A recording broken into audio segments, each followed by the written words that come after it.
histochemistry. So it will take around 48 hours or somewhere else 72 hours to get the results. So we have done that. That staining also we have done. So at the conclusion, what I get it is the melatonin synergize the effect of the curcumin to inhibit the growth of bladder cancer, both in vivo also and in vitro also. So we identified the underlying mechanisms, that is the combined effect of UA and the melatonin on bladder cancer cells are achieved through the simultaneously targeting the cytochrome C or caspase and the FOX2 or nuclear factors or kappa B or signaling. The combinational treatment with curcumin and the melatonin of bladder cancer cells growth inhibitions and provide a strong evidence for such a combinational treatment might potentially to become an effective way to bladder cancer therapy. So this is the main conclusions I found in my study. So it's still only the bladder cancers we have applied, but still there is a ureter is there. The ureter has a three core places are there, the ureter, and also in the kidney, and also in the urethral place are there. So still the study is going on. So only for the bladder cancer, still it is not a success. It's been 10 years and it's been 11 years I'm going through this research. Hope so it will be success in the near future. And here some publications it was already done and some references I kept in the future if somebody would like to go through it. And this is my universities where I used to work over there. This is in China as well.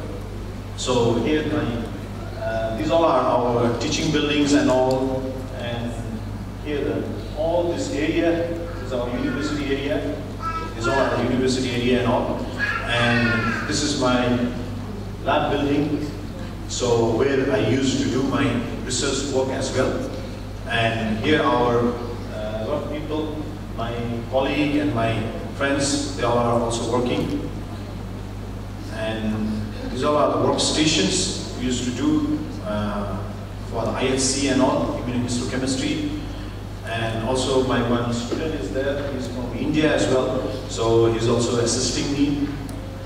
And from a few others, students are also there who assist me, and they are very helpful.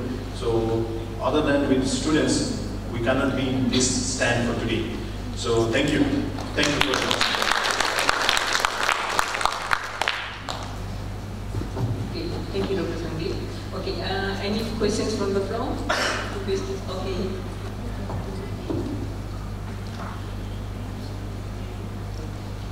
Mike, please. Better.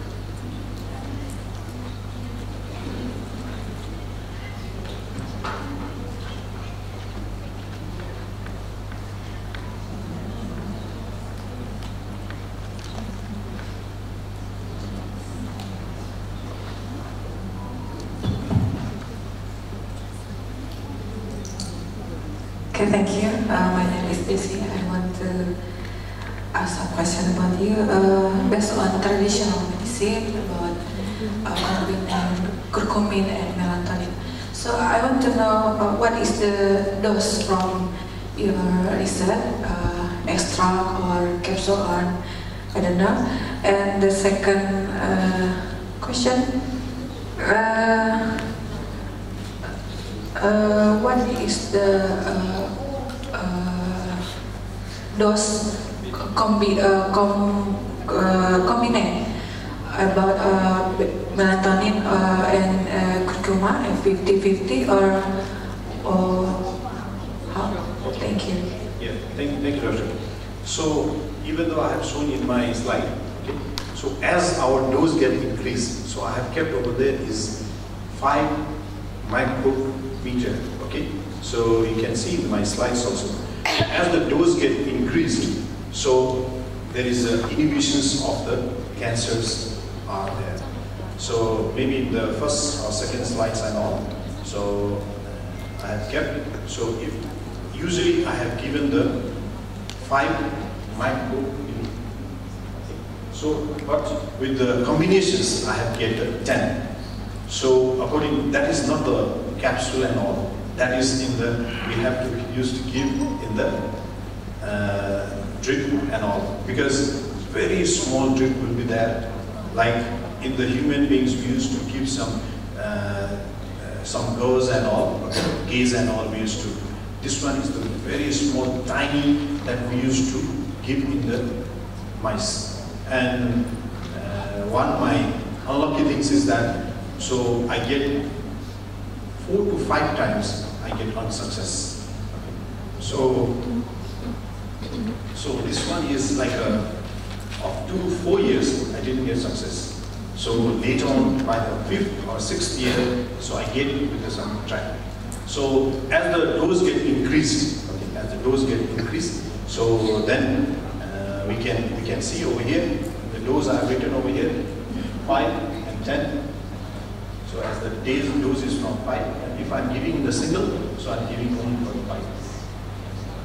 Okay, please. Another question.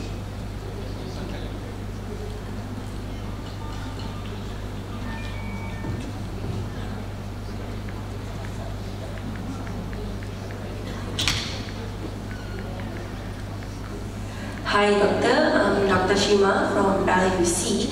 So I just want to know what kind of curcumin extract that you have done, and then based on your experience and your observation, does this compound, or does these two compounds, does this melatonin and curcumin combination, it will selectively attack on the cancer cells only, but not on the healthy cells.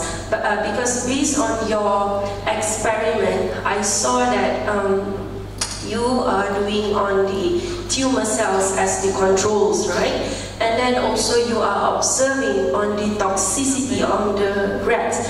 Did you also observe on the size of the liver or the kidney?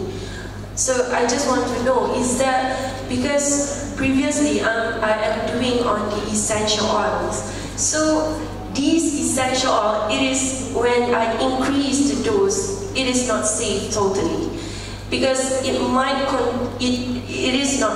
contains some of the terpene, which it will also attack on the healthy cells.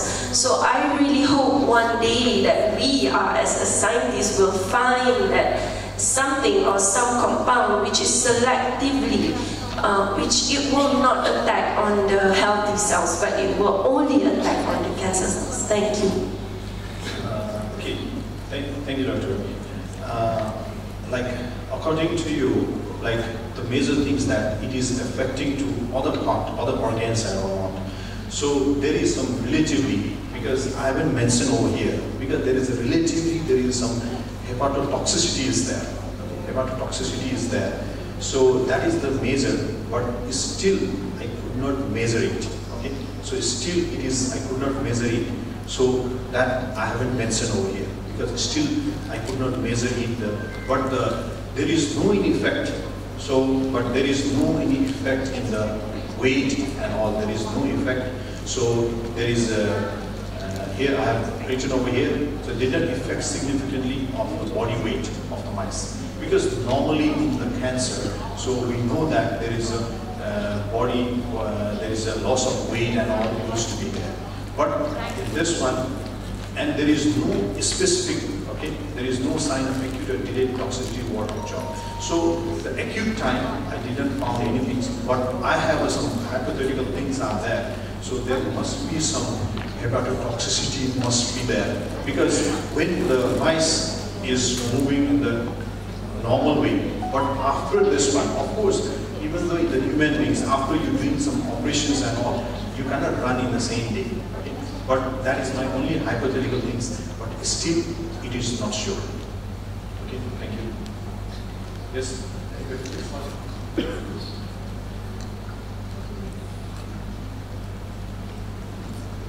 Thank you, Doctor. My name is Anita. I'm from Palembang City, Indonesia. Very interesting research, Prof. And I have some question for you about, can you give me the information about how to combine melatonin that we know as pineal, as you know, the secret hormone from pineal gland, and how to combine the melatonin with curcumin, and it can be effective to the anti-tumor, and also how many mice that you use to be a sample for the disease research. Thank you very much, Prof. So first of all, I'll tell you a little bit more about this because it is very interesting questions. That is, maybe some other people also could understood about this. Because normally first, you have to choose the cell lines. So which cell lines get connected with these all things. So we have learned some, those who have learned previously have learned, you get some reference from there. And especially in prostate cancer also, we have learned about it. And with the different methods that I have written over there, some MT assay or RT-PCR, pull down assay and all, with that method we have combined with this curcumin and melatonin. With this method only we can do it. So, but there is maybe other method we have, maybe I am not familiar with that one, or maybe I don't have that much knowledge for these other things. But whatever I have used the method, so over there, we have bought from the lab with the cell lines, and we have combined with this melatonin and curcumin with this method, MT assay, pull down, RT-PCR, Western blot, and also the genome graft of the nude mice and all. So in this way, we have combined with this curcumin and melatonin. Yes, please. Thank you. Sorry. No questions on the floor? Yes, how many? So I have kept 2. Okay, my one is there. What? So because to generate this tumor, it takes around 4 months. Okay, so it is very difficult for me to cure that one. So even though at that time I don't cure my kid, but I used to cure that mice. So once it was generated, sometimes the mice get died. Again, I have to start from the beginning. So these things happen at least 4 times. And once it is prepared, so it is done. And sometimes maybe we have some festival time and all, maybe my all lab people, they couldn't keep there. Sometimes they went back to home. And even though that the cell we have to keep in the minus 70 or 80 degree, I have to protect it. So sometimes when I return from my home, maybe cell is gone. Yeah. So it was on and off, it was happened almost for the 4 to 5 times. Then and later on it was. So when I was doing in one time, I always do the 2 mice. So and again when you prepare for the mice, we have to check the ethical permissions and all. So that is in that place the time was 1 month. So always I always used to keep the 2 in the 2 separate lab and do together. Okay. Yes, please. Any more questions? Okay. Thanks a lot, Dr. Sandeep, for the very interesting presentation.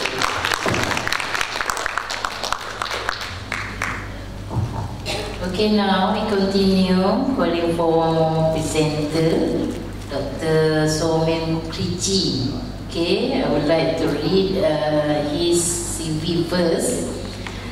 He's from School of Skill Education and Vocational Studies, the National University, Kolkata, West Bengal, India.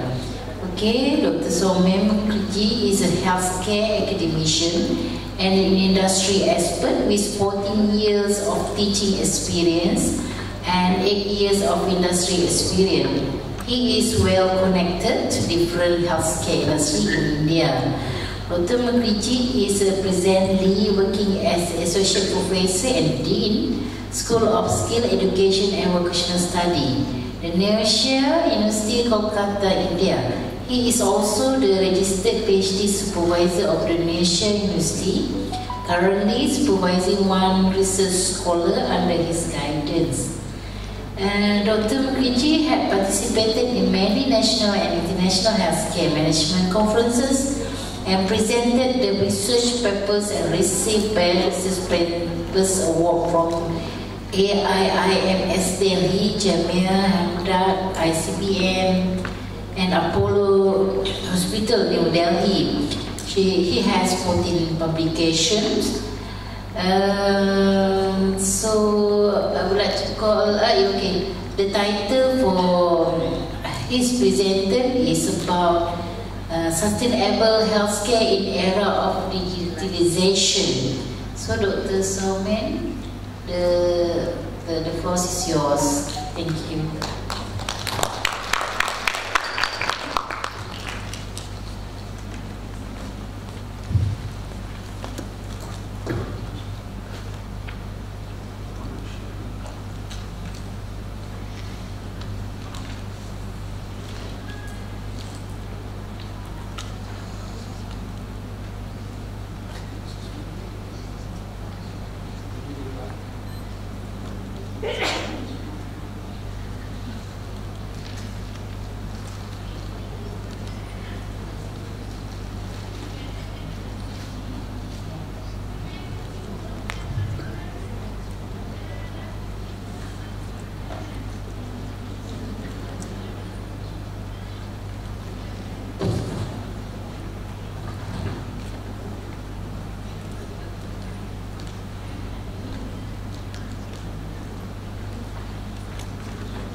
Good afternoon to everybody, respectable chairs who are sitting on the dais, and on the dais, my respectable colleagues who are sitting here, my dear students. I came from India, and presently I am working in some of the University of the Kolkata. It is in India, and especially in West Bengal. I especially I'm bound to give my special thanks to Dr. Sandeep Poddar, who has invited me for this international auspicious conference, and this is my first time I came to this Malaysia, and thank you very much for their great hospitality by the Lincoln University. Thank you to all of you, and thank you to my dear students. I'm really overprivileged that I came in this platform. This is the first time I came to Malaysia. See, I should prefer that my presentation should be more interactive and more to be the case specific and more to be the conference theme specific. That's why I try to make this slide on this way. I'm basically the man of the community health and working for the community medicines and working for the community area. I have so much of experience, like 14 years. I am attached with some of the medical college in northeastern part of the country, especially in India, like in the Tripura. I have seen that what the healthcare is. I am very much I'm excited to listen this initial message what the President has given by our Honorable President, Professor Dr. Bhomik, here in the Students' Conference. That he mentioned on his speech that sustainable healthcare, entrepreneurship healthcare. That means you and me are still not the entrepreneur, and that is the reason the sustainability is still on the question. Dear students, in year of 2019, 2020, almost the part of the 21, we have seen that Corona, we have seen this tremendous time we have spent. But can you tell me, being a medical professional or medical students, you don't have the idea about your hand wash? Yes, you also have. You don't have the idea about your sanitation system? Yes, we also have. But the Corona has taught us how we can maintain ourselves and how we can prevent ourselves from this communicable disease. As most of the students are from here, sitting from the nursing background, from the medical backgrounds, so you all know that there is a department in specialty in our medical profession, that is the community medicine. And we know that before the corona, one virus who gave us so much of tremendous turbulence on us, that is the SARS. That time, SARS, I was in my post-graduation time, I still might remember that we are very much panicking on the SARS, especially for the southeastern country. But till that time also, I can talk on the behalf of Indian people, behalf of medical doctors, behalf of a general resident of the country, that nobody does not know who was the chairman of the WHO and who was what is the function of the WHO on those times. But now, in the time of Corona, we have seen that every day we are very much reluctant to see what sort of advisory has given by the WHO. That is the main reason. I try to highlight on my presentation that sustainability in healthcare. Now, in the time of Corona, we have seen that we are reluctant to go to some of the physical mingling with the doctors, and now the digitalization and technology has come. So my digital friends, my digital technologist friends, they also have some tremendous role in the healthcare today and tomorrow, because digitalization has to be incorporated in the healthcare system, and that is the reason on our every mobile we can check our health status, every of your wristwatch you can check your vitals. That means we are now very much habituated on the digitalization. Now coming to the point of presentation. This is my content, and I try to make the slide on like this way. First I want to highlight on that. What is the sustainability? As Sir said in our inaugural session, that our theme of the conference is the sustainability. What is sustainability? If you, as a managerial professional, if you run some system, if you operate some system, and if it is not working and if it is not maintained properly, so your system or your operation process is not sustainable. So sustainability, by the definition, it means it is the ability to maintain or support the process over time. Corona has taught us that during those times, we don't want to go to the doctors, and doctors don't want to see the patient on physically. Then we don't have the feelings that our doctor friend can touch us and they can see us. So that was the time that make us the obstruction. So sustainability, and most of the hospitals, they are overflooded, especially on our South Asian country, and most of the hospitals don't have beds. So there is a question of sustainability on our healthcare. Now the thing is that three factors, that is the combination of our sustainability, that is the environmental responsibility. Number 2 is economic stability, and number 3 is social commitment. Social commitment in the sense, now we are very much known that if I go to some of the hospitals, we should wear the mask. And WHO also gave the advisory that when you go to some of the healthcare centers and go to some hospitals, you should wear the mask, and you avoid to receive some of the virus or bacteria.